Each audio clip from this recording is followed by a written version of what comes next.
And ipapakita ko sa inyo ngayon yung fitting ng extra small dahil extra small po yung size ko. So, ito yung extra small na Monday sis. Ayan. Yung tela niya talaga yung pinakamaganda dito kasi hindi siya mainit, comfortable siyang suotin. Ito naman talaga yung basis natin, di ba, sa pagbili ng mga damit, di ba? Ano yung fabric niya? Ayan.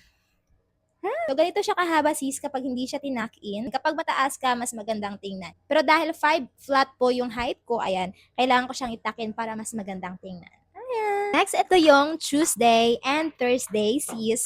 Ang ganda din ng fitting niya. Ayan, komportable ka dito sisi.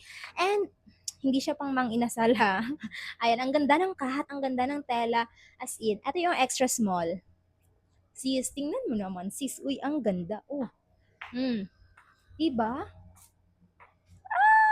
Next, let's try the Wednesday uniform. Sis, this is the Wednesday.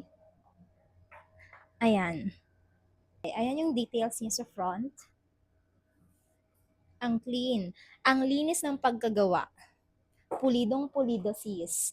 Ang ganda ng fit, true to size.